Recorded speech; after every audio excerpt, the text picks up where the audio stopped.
Have you ever wanted to warm up leftovers, but you were unsure if your dish was microwave safe? Have you ever pulled something out of the oven and let the dish cool down before cleaning it, just to make sure it wouldn't chatter? Maybe you were searing a steak and wanted to throw it into the oven to give it that finishing touch, but you didn't have a cast iron, so now you're making a bunch of dirty dishes. Or you have some chicken broth that you were too lazy to put into a plastic container before freezing, but now you want to warm it up without damaging your pot. What if I told you that you don't have to worry about any of these things? That there's a type of cookware that can be used on the stove, in the oven, under a broiler, in the microwave, and even on the grill. But it gets even better. It can do all of those things, no matter if it was sitting out at room temperature for a few hours or coming straight from the freezer. Well, let me introduce you to vintage Corningware. Your first reaction upon seeing this may have been, wait, I've seen this in my grandma's house. And you probably have. This vintage Corningware was first introduced in 1958 by Corning Glassworks, the same company that created Pyrex back in 1915. So these guys knew what they were doing. These dishes are made from a material that Corning called pyroceram. Pyroceram was first discovered on accident by Dr. S. Donald Stuckey while working with photosensitive glass. One night, he left a piece of glass in a furnace at 300 degrees Celsius higher than planned. And when he came back, he realized his mistake. He thought the glass would be ruined, but when he opened the furnace, he found that it was still intact and had turned a milky white. While trying to retrieve the glass from the furnace, it slipped out of his tongs, but when it hit the floor, it bounced, and he said it sounded like steel hitting the floor. And thus, pyroceram was invented. Pyroceram's original use was actually in missile nose cones, which inspired some patterns that you can find on their percolators. But it was quickly brought into the kitchen in the form of Corningware, and it was a smashing success. The resistance to thermal shock made it some of the most versatile cookware at the time, and even today.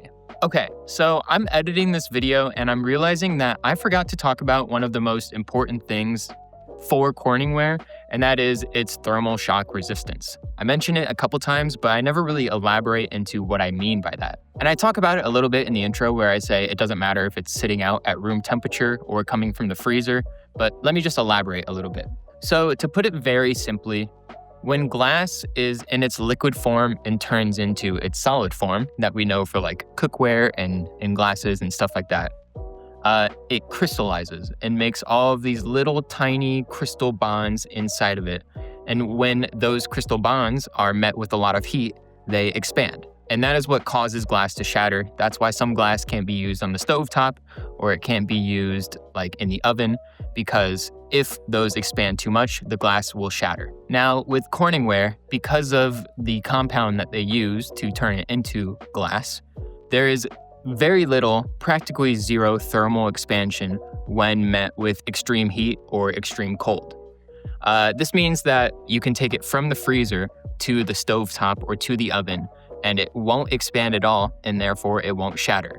In fact, one of the original pieces of advertisement for pyroceram and for Corningware had a piece half submerged in a block of ice. I'll probably put it right here. Had it half submerged in a block of ice and half of it was being hit by a flame, and it was showing that, it wouldn't break. I don't know how I managed to not talk about this at all throughout the entire video, but it's kind of like the cornerstone as to why I find Corningware so fascinating and I'm so interested in trying to replace a lot of my kitchen with it. Because, there have been several times already where I've baked cinnamon rolls or baked some bread, and I will take it out of the pan right away to stop the bottom from continuing to cook and getting too hard and burning. And I'll literally just take that pan right over to the sink and rinse it out with cold water, and I don't have to worry about it at all. And I think that is a really nice and useful property to have in the kitchen. So yeah, just wanted to interject here, say that, kind of give a little more information as to the most important stuff that I forgot to put into the video. So yeah, back to the video. With Corningware's tremendous success, it flooded the market with approximately 750 million pieces being produced and sold during its lifetime. It originally came in this iconic cornflower blue design, but over the years, Corning introduced many different patterns and designs. Some designs got an extensive line of pieces, while others were limited edition. being released and taken off the market within the same year. Unfortunately, pyroceram-based Corningware was discontinued in 2001, except for one factory in France that continues to make it to this day, but it's quite expensive to buy new. You can still buy Corningware in stores, but it's not pyroceram anymore. Modern Corningware is stoneware, which doesn't have the amazing thermal resistance that the old stuff has. Another major benefit of Corningware, outside of its thermal properties, is that it's non-porous. This means that you can cook food that's highly acidic without having to worry about any reactions in the pan or flavors leaching into the food. And also the other way around. You don't need to worry about the food leaving a stain in the pan or leaving a smell. And speaking of staining it, Corningware cleans really well too. You'll often find it with gray marks around the bottom or the inside, but that's because pyroceram is a harder material than metal utensils. That means your spatula or knife is the one that's suffering from the abrasive wear, and that leaves marks on the Corningware that will come out with some elbow grease and maybe a little bit of polish. As you can see here, this piece has markings that won't come out in a normal wash. If I apply this peak polish to it, those marks will come right out and the dish looks new again. And it should go without saying, but cleaning up a burnt food mess is as easy as using some soapy water and a sponge. You've probably noticed that a lot of Corningware doesn't have handles, which may make it difficult to use on the stove. There are some pieces that have handles, but a vast majority of them don't. Well, there is a solution to this. Corning sold separate handles that can attach to any piece of Corningware. Kinda. And the reason I say kinda is because there isn't a one-size-fits-all handle. There are a few different series of Corningware, most commonly the P series and the A series. These have a different design for the grips on the side, therefore, there are different handles to fit those grips. I only have the handle that fits the P series, but that's also what a majority of my Corningware is. There's also a handle for the buffet line and also a cute little handle for the petite dishes, which, after seeing this, I really want to get one. One of the only major downsides to vintage Corningware is that it can't be used on induction stoves. Induction requires cookware made of magnetic metal, like cast iron or magnetic grade stainless steel. Personally, if I ever have an induction stove, I'll just buy an adapter and I'll just keep using my Corningware. But if you currently have induction, this may not be worth the investment. Now, despite Corningware being effectively discontinued, you can still get it. And yes, get it for cheap like the title says. Remember, 750 million pieces of this stuff was made.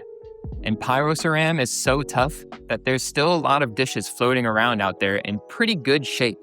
When it comes to getting your hands on some Corningware, I've concluded that there are 3 different methods that sit on a sliding scale of price, patience, and precision. First, there's thrift stores, garage sales, and estate sales. These can be the cheapest options for finding Corningware, especially at thrift stores like Goodwill and the Salvation Army. But you'll also need the most patience, as there's no guarantee that there will be any to buy. Thankfully, when you do find some, identifying it is a pretty straightforward process. When you do find some, if you flip the dish over, you'll want to look for the flame logo or Made in USA. There's some variation to these markings, but looking for those 2 things will cover most pieces. This past week, I've checked a few Goodwills, a local antique mall, a neighborhood garage sale, and a couple estate sales to see what I could find. I only found one piece at Goodwill, being this small ramekin. It was only $1, so I picked it up and I thought it would be great for mise en place, which is just a fancy way of saying preparing all your ingredients before you begin cooking. I didn't go to any estate sales this week, but sometimes you can browse pictures online to see if there's any Corningware available. I came across this sale, which had a couple of pieces, but I wasn't able to get there at the start of the day, and it always seems to be some of the first stuff to go. The antique mall that I went to had the most Corningware to choose from. First, I found this quiche dish. It's a bit hard to tell in this video, but it was only $3.50, so I thought that was a pretty good sign. But my next find was these 4 pieces that were a bit expensive to me. They look like they're in good condition, and they all have their lid, which is a pretty nice bonus. But I think I can find these cheaper some other time. Lastly, I came across these 2 pieces. This was the first large baking pan I've come across, so I wasn't going to pass on it. The dish along with it was a decent price too, so I decided to pick both of them up. My best find with this method was this medium loaf pan that I found at a Goodwill. It was actually the first piece that I found, and it was only $2.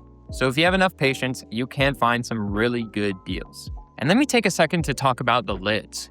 Most Corningware has a corresponding Pyrex lid that goes with it, but the lids are harder to come by. If you find a standalone piece and you really want the lid, you can usually find it online. There's a blog called Corningware 411, and the blog writer has several pages cataloging as much Corningware as he could. It's not a complete list, but it's the most extensive I've been able to find. If you want to find the lid that goes with your dish, this blog is your best friend.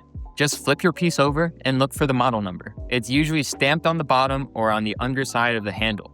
The format of the model number is usually letter, number, letter, but sometimes there isn't a last letter. You can then scan the blog to look for that model number and find the matching lid that goes with it. Then you look that up on Google or eBay and be confident that you've found the correct one. I'll leave a link to the blog in the description.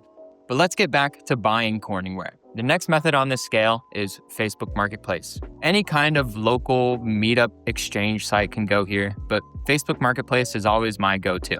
You're pretty much guaranteed to find some Corningware on Facebook, which makes it more of a precise method, but I've found that prices are generally a bit higher than thrifting. The people on Facebook usually have a bit of an idea of what it is they're selling, compared to a Goodwill worker that just slaps a price tag on it.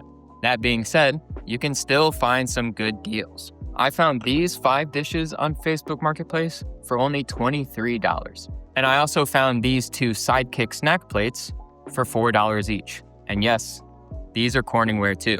The only other note I have about buying off Facebook is to really pay attention to the pictures and ask questions if you have any. I purchased a set of dishes this past week and was really excited about it because it included this square baking dish. Well, I didn't realize until I got back home and I was cleaning everything, but this isn't a piece of Corningware. If you look at the design, you can tell that it's a knockoff, but I didn't really take the time to fully analyze the pictures. If you're not sure about the authenticity of a piece, ask them to take a picture of the bottom and look for the identifiers that I mentioned earlier.